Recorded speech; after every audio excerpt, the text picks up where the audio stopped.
Dans cette 20e et avant-dernière capsule menant à la réalisation d'un moule de presse-rame, nous allons procéder à l'installation du moule sur la presse afin de pouvoir tester le modèle. Nos deux parties de moule de production de moule rame sont prêtes. Je vais les assembler, mais avant de les assembler, je vais l'humidifier un peu car quand on presse quand on utilise la presse, ce qui fait décoller la pièce, c'est l'air et c'est l'eau aussi. Il faut mettre tout le temps un petit peu d'eau pour humidifier notre moule. Parce que là, il vient de finir de sécher, puis il n'y en a plus d'eau dedans du tout. Alors, je vais mettre la partie femelle en haut.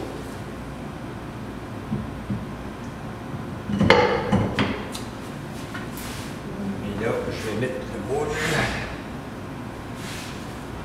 sur la presse.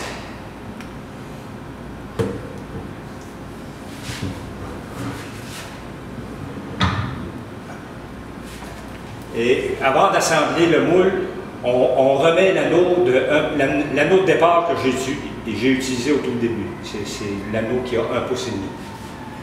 Pour faire une séparation, pour pas que le moule se touche.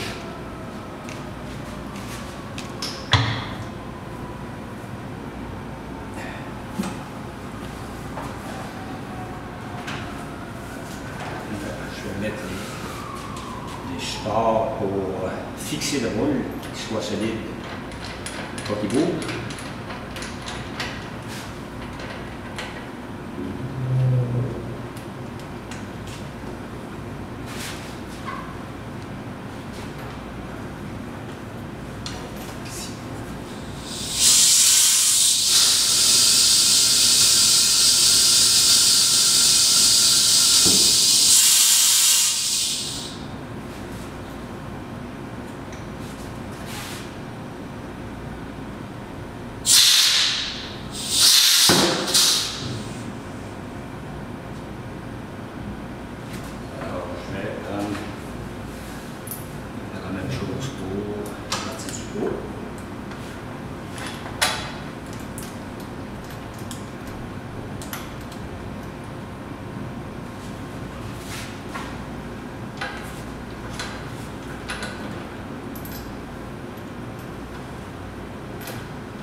Mes vis rentrent dans les filets à ce moment-là. Il va me rester à les serrer assez solidement.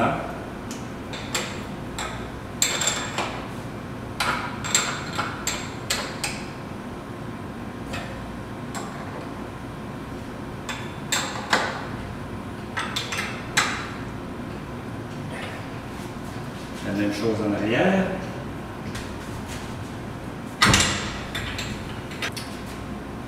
J'ai une rondelle de métal qui a été machinée à 7/16e d'épaisseur.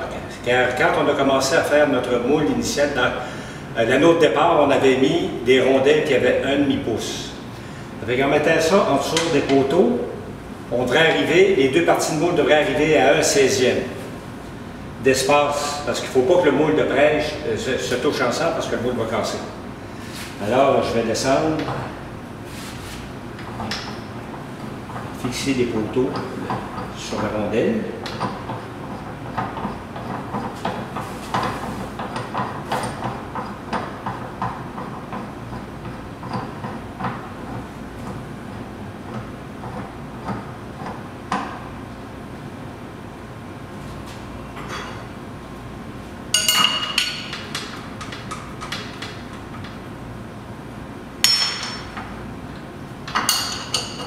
Là, je viens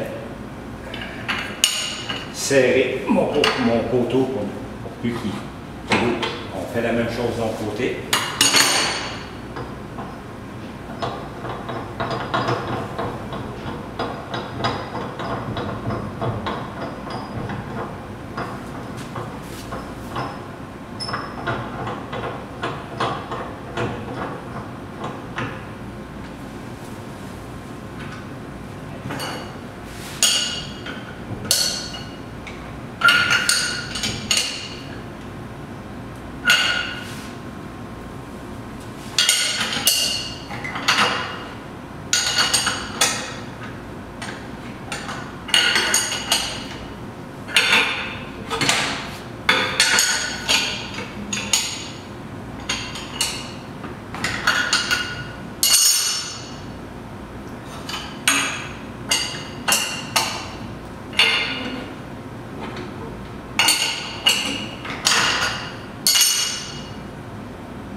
Et maintenant, on peut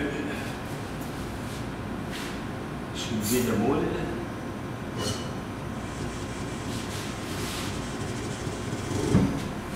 Et là, on va venir vérifier si notre ajustement est correct. Si l'espace entre les deux parties est trop important, je remets mon anneau et je rajoute l'épaisseur d'une lame de scie à faire.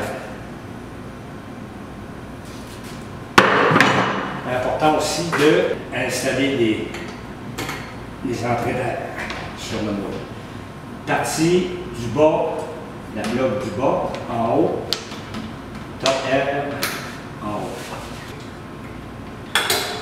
Là, c'est beau. Puis là, ici, il y a un petit cadran, là. Ça, c'est pour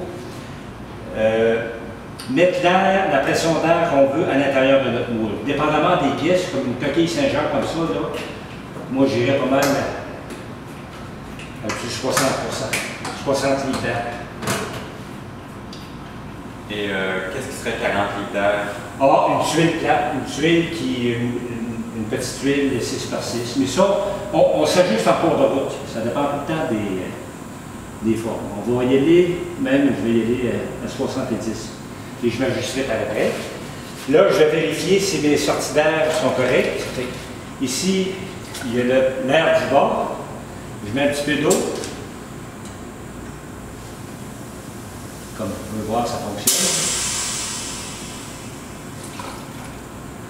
Puis en haut, j'imagine que j'ai mis un petit peu d'eau tantôt. Top air. Ouais. Là, je vais vérifier l'ajustement. Je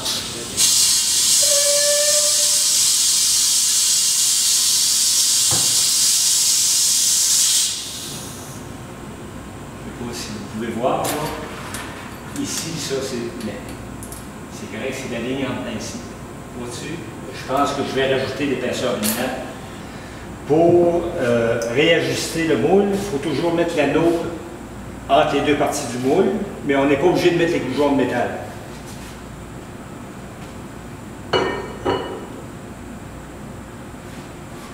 Là, on va descendre notre moule.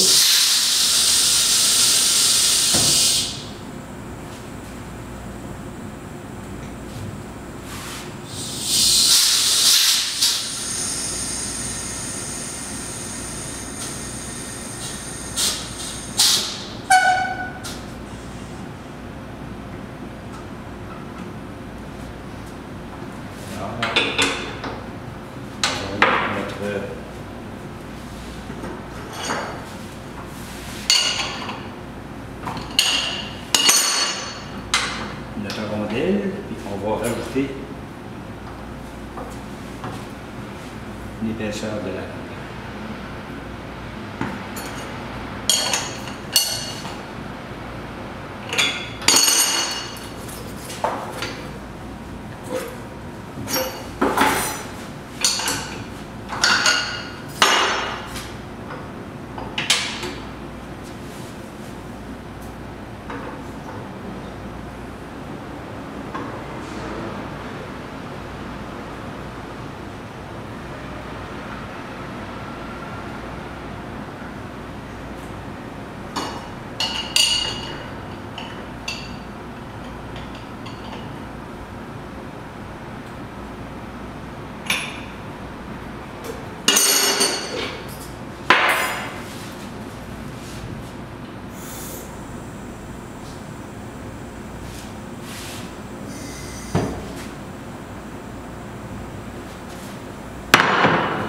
Vérifier.